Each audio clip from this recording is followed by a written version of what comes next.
Hello again, and welcome to Speaking and Speech. This is the second lesson, Unit 3, because I had an introduction, so everything moves over one. Today I'm going to start with a bit of a review for the last lesson. So we talked about mantras. Do you remember what a mantra is? Of course, teacher. A mantra is something you tell yourself to help you overcome uh, something difficult, or calm yourself, or center yourself before getting on a stage and talking to a room full of people. Mm. We also talked about set goals that are small but achievable. Give yourself a 30-day challenge, right?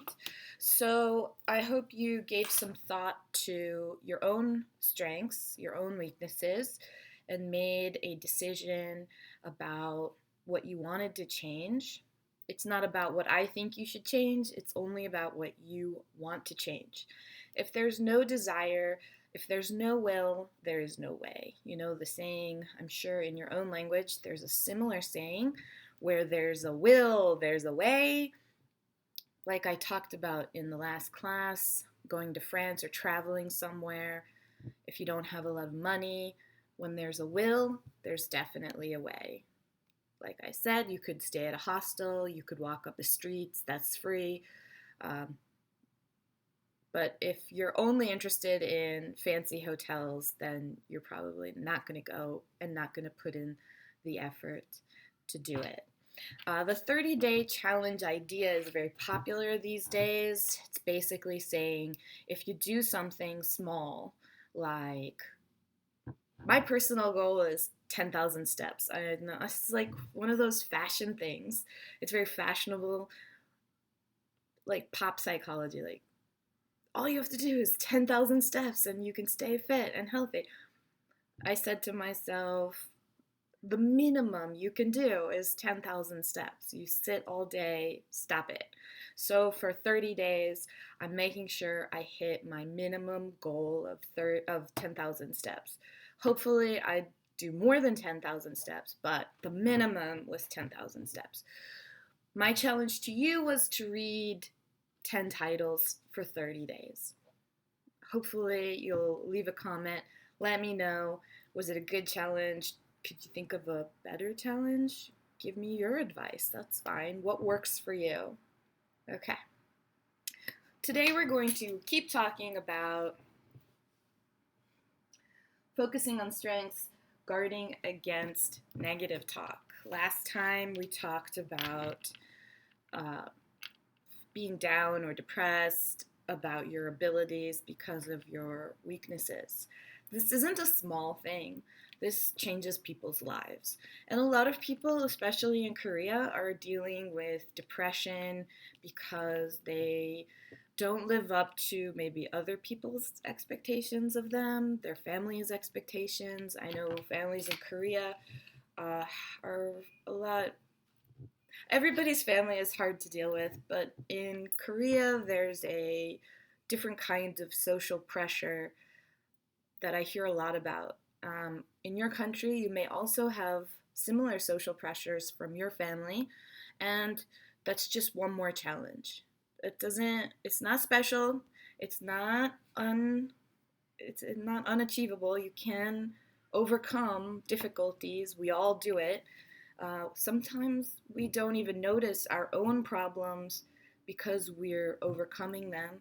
We see someone else dealing with something similar and we say, what's he complaining about? Look at my problems. I have all these problems. What we don't realize is we did overcome that particular problem. That's just not what that person is dealing with. And that's okay. That's fine.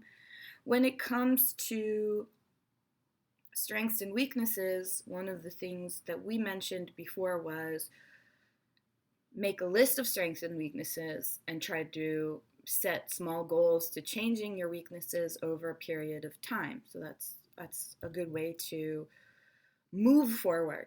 moving forward is all you can do. Maybe you can't solve some of these problems. Some of these problems are unsolvable, and maybe they're not your responsibility. For example, if your in-laws are giving you some difficulty, it's not, you may not have the power to change that, but you have the power to deal with how you react. So do what you can. That's all we can ask of you, right? Do what you can. To guard against negative talk, I mentioned writing in a journal because I noticed that when I see what I'm afraid of or what's bothering me on paper, it looks much smaller. It looks like something I can deal with. Whereas when it's just in my mind and it's repeating again and again, I tend to believe it. Oh yeah, I'm the total loser. I can't make a lecture class. Who am I? What am I going to talk about for 20 minutes? I can't do it. I can't. But hey guys, here I am doing it. I'm doing it for me just as much as I'm doing it for you. I'm proving to myself that I can do it. That's one of the reasons that I edit very minimally. I don't cut out a lot of my mistakes when I make them on video. I actually want to prove to you that even with all the mistakes, even with me thinking and changing my mind in the middle, none of that matters. Making mistakes is part of the process. Remember, you have to try. I'm doing it. I'm trying. You have to make mistakes. Don't worry, I'm making lots of mistakes. And you have to keep going. So I'm going to keep going. I'm going to make my 15 lessons. I'm going to be proud of myself when I'm through, I hope. Let me know what you think. All right. Today we're going to talk about warm and cold when it comes to the way other people see you. And before we do that, I did want to go over the 4 secrets that will make you happy. Right? Minimize regret and maximize happiness. The article talked about exploring and exploiting.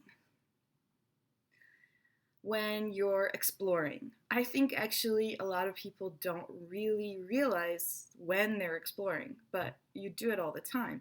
Every time you say, hey, let's order chicken and beer, do you order from the same place? Hopefully not.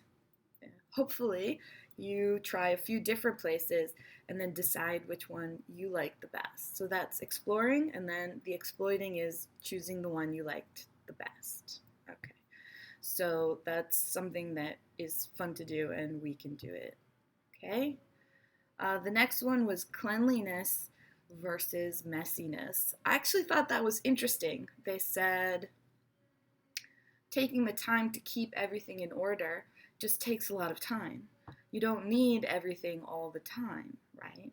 But they also said you should declutter, right? Take, for example, something that you think is useful and say to yourself, well, really, how often do I use it?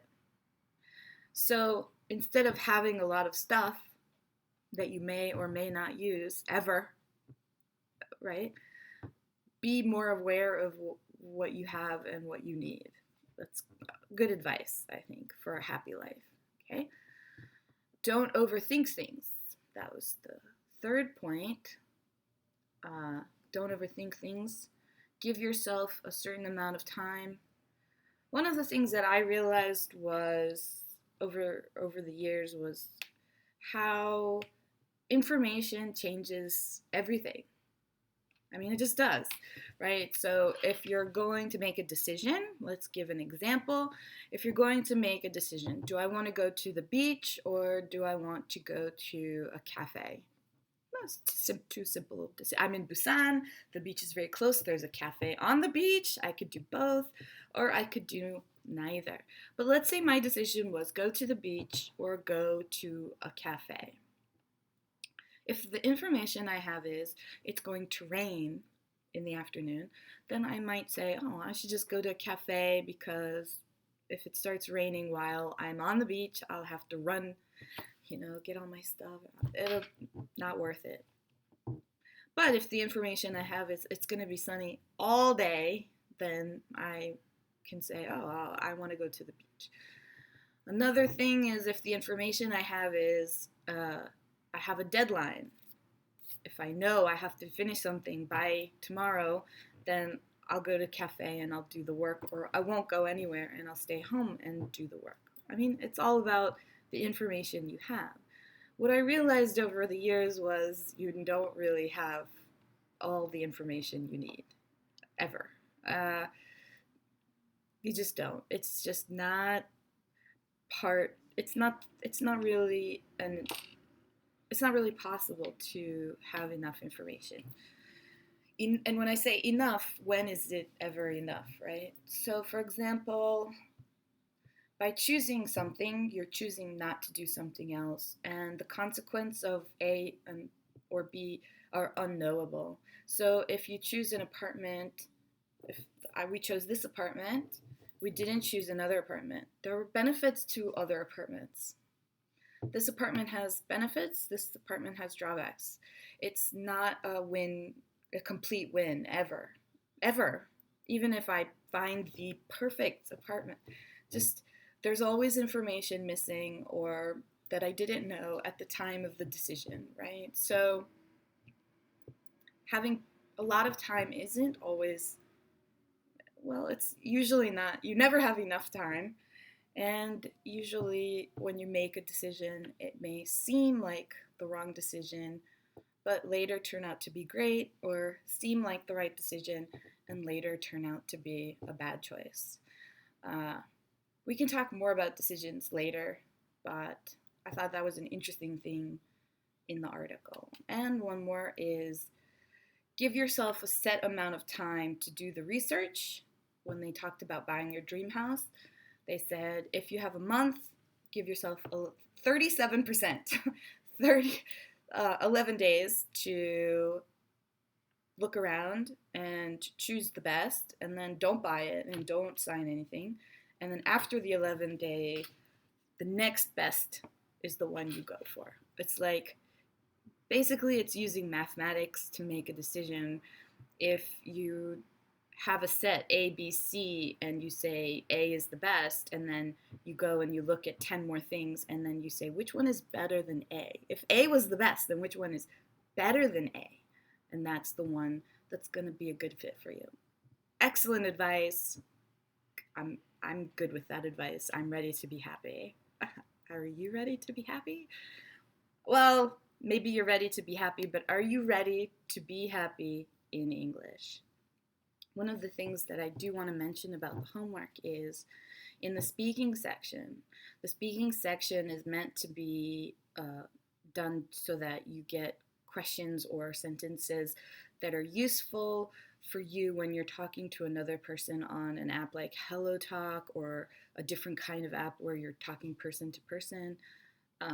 So there's a section that says make a list of 10 things that make you happy. Under it are a lot of questions that are there to help you make that list, but also are good conversation starters.